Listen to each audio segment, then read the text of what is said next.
Graffiti is supposed to dry. That's the first rule Rico Rez Jefferson learned in middle school when a substitute art teacher caught him tagging the side of the cafeteria.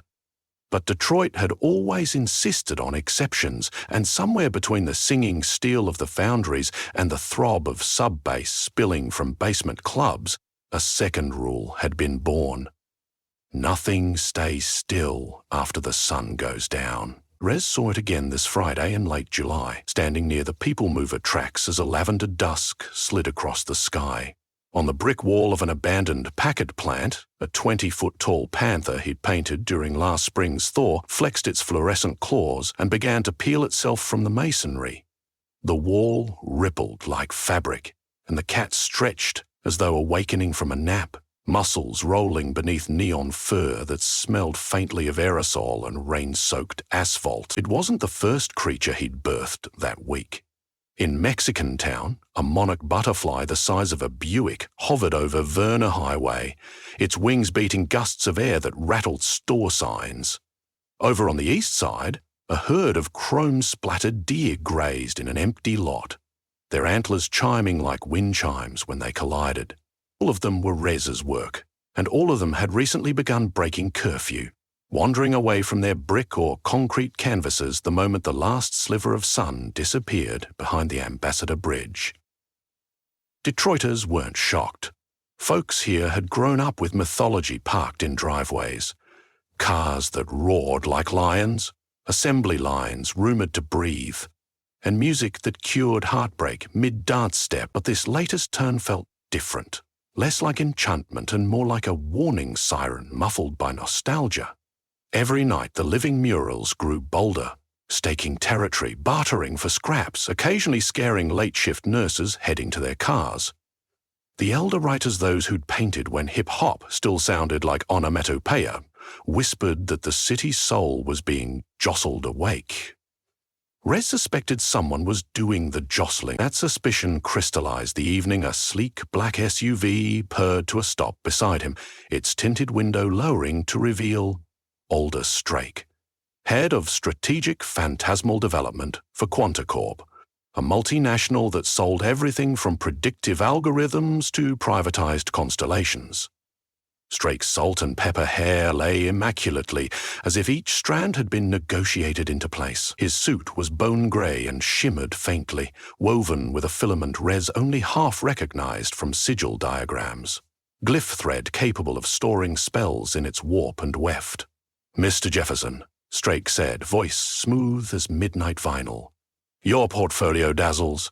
Quanticore applauds artistic expression, yet unregulated thaumaturgic emissions pose liability risk.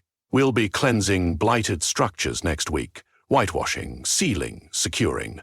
For everyone's safety, I'd like your cooperation." Rez pictured his panther slinking into a bucket of corporate primer, its fuchsia coat turning lifeless beige. "Nah," he said. "Detroit's got its own cleanup crew." Strake's smile froze. "Understand, if you decline the invitation, we'll proceed without your endorsement, but murals that refuse to stay on their walls will be considered hazardous artifacts. They'll be nullified." The window slid up.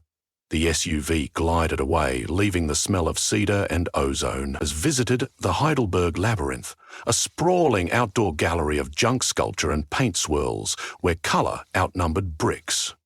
The place served as parliament for Detroit's animate art. If the city had protective spirits, they signed the guest book here. Rez crouched near a teetering stack of hubcaps lacquered into a spiral. "Need to talk," he announced, voice echoing between tire totems. Shadows shifted. From a mural of Aretha Franklin cut with molten gold lines stepped Aretha herself, towering, composed of glinting brass treble clefs. She was followed by the Motown Mice, a trio of rodents in 4-beaten suits who scattered through buck teeth, and by Mulligan, a stag fashioned from discarded mufflers whose eyes burned Cadillac red. Last came the panther, padding forward until its whiskers touched Rez's sneak. "I didn't call you out to line up for slaughter," Rez said. "There's a mage coming. Corporate, wants to scrub every wall, needs you gone or dead." The panther's eyes narrowed. Its tail flicked, splattering a streak of violet that sizzled on pavement. Aretha spoke, her voice heady with brass reverb. We were content to stand flat, a choir in 2 dimensions, until the ley currents shifted. We felt a tug, something siphoning flavor from mortar. We stepped forward to defend ourselves. She pointed a trumpet-shaped finger south toward downtown skyscrapers. The distortion lives downriver in that mirror-glass spire. Quanticorp Tower. Riz hadn't needed directions. He could feel the siphon too, like a bass drop sucking oxygen from the chest. Strake was extracting the narrative grit of Detroit's grind, its improvisation, bottling it so the company could sell sanitized urban authenticity to suburban developments worldwide. Mulligan pawed at the asphalt, tailpipes rattling.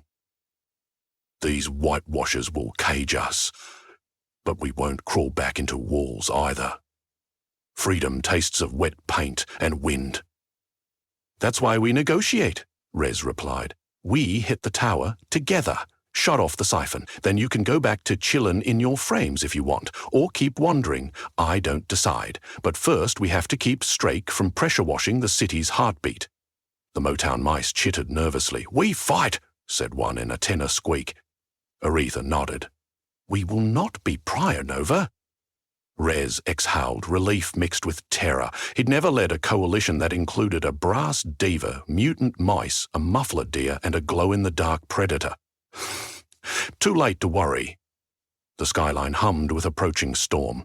He produced 6 cans of aerosol paint from his backpack, tub mixers containing sigil-infused pigments. Spraying in tight arcs, he modified the group's outlines, adding strokes of conductive silver so they could hold more power, plus staccato glyphs that meant cohesion, resistance, echo. As he painted, he whispered the litany his grandma used while quilting. Stitch love, stitch light, stitch blood, into the fight. Each syllable sank into paint and metal and fur, turning the creatures' colors electric. When he finished, they glowed like fresh sparks in a forge. They traveled by alley and abandoned rail, avoiding cameras that Strake's algorithms might monitor. Wherever they passed, dormant graffiti shivered awake. Breakdancers painted in '82 popped windmills on brick. A Diego Rivera-inspired assembly line uncoiled into marching workers made of pistons and wrists. The impromptu army grew until it numbered perhaps 50 pieces of living art, some as small as a lunchbox, others taller than lampposts. They converged at the foot of Quanticorp Tower, its 40 stories gleaming ghost white under LED spotlights. A ring of mercenary custodians in hazmat robes guarded the lobby, power wash wands holstered like rifles. Their sprayers displayed runic nozzles designed to deliver null primer, a potion that stripped magic down to grayscale dust. Rez glimpsed Strake through the glass doors, gesturing at a holographic model of Detroit. Little eddies of color streamed from neighborhoods into the tower's core, condensing into a rotating orb, Detroit's soul being rewritten into sterile code. Rez's heartbeat skittered. He turned to his allies. Loud entrance, he suggested. The Motown mice scampered first, leaping onto the tower's facade, their claws leaving syncopated notes that became glowing cracks. The deer followed, antlers chiming as they charged and smashed through glass. Aretha inhaled a breath so great nearby streetlights dimmed, then belted a note that shattered every upper-story window in a 20-meter radius. Shards rained like confetti, reflecting neon. Custodians raised their wands. Jets of null primer hissed. Where the pallid wash splattered, color died. A yellow taxi on a painted traffic mural turned ash gray, letting out a muffled honk of despair before collapsing. Rez's Panther intercepted the next spray, its pelt absorbing the chemicals and transmuting them into violet steam. Rez had mixed resistance glyphs correctly, so far. He ducked inside amid chaos, skating across marble tiles tagged with corporate slogans. Efficiency, synergy, future, Prouf. Using a fine-tipped can, he scribbled codebreaker sigils over each word. The marble trembled, letters melting into puddles that re-hardened as phrases like people. Rhythm. Repair. On the 60-foot atrium wall towered Quanta Corp's logo, a sterile cube unwrapping into infinity symbols. Rez lifted his last can, a special brew called Motor City Blue, and sketched a crankshaft blooming into lilies. The paint rippled, gears spinning, petals opening. The mural burst free, scattering metallic pollen that corroded nearby surveillance sensors. Hallway lights flickered into club strobes. Strake descended a floating escalator, robes of glyph thread flaring. He twirled a lacquered cane inset with a grayscale gemstone, the siphon's focal lens. "Lovely entrance," he said, voice dripping disdain. "But entropy is nothing without an editor. Permit me to finalize your draft." He tapped the cane. The gemstone emitted a cone of draining luminescence, sucking saturation from everything it touched. A rainbow swirl danced up the walls, stripped to white lines that then vanished. Rez felt the pull on his own veins like losing memories he hadn't yet lived. The panther sprang at Strake but collided with an invisible barrier, yowling as its colors bled into wisps. Aretha tried to lift another note but coughed grey dust. The Motown mice dwindled to stick-figure outlines. Detroit's story was being bleached in real time. Rez's knees buckled. With shaking hands, he reached into his backpack for the one item he'd never used. A squat aerosol can wrapped in red caution tape. The gift from old Slick, the first writer to go all city back in '77. Slick had called it the original mix, made from shards of every color ever sprayed on Detroit walls, plus one secret ingredient: sacrifice. Rez clicked the cap. The rattle inside sounded like dice shaken by God. Then he remembered the third rule his grandmother whispered whenever Motown crackled through her kitchen radio. When somebody tries to steal your song, you sing louder. He leapt forward, placing himself between Strake's siphon and his fading friends. "You ever hear call and responses?" Rez asked. "Goes like this. You call, we respond." He pressed the nozzle. Paint exploded. Not in a jet, but in chords. A pulse of crimson trumpets, turquoise snares, gold bass lines, and magenta synths roared into the air, coalescing into a cyclone of sound color.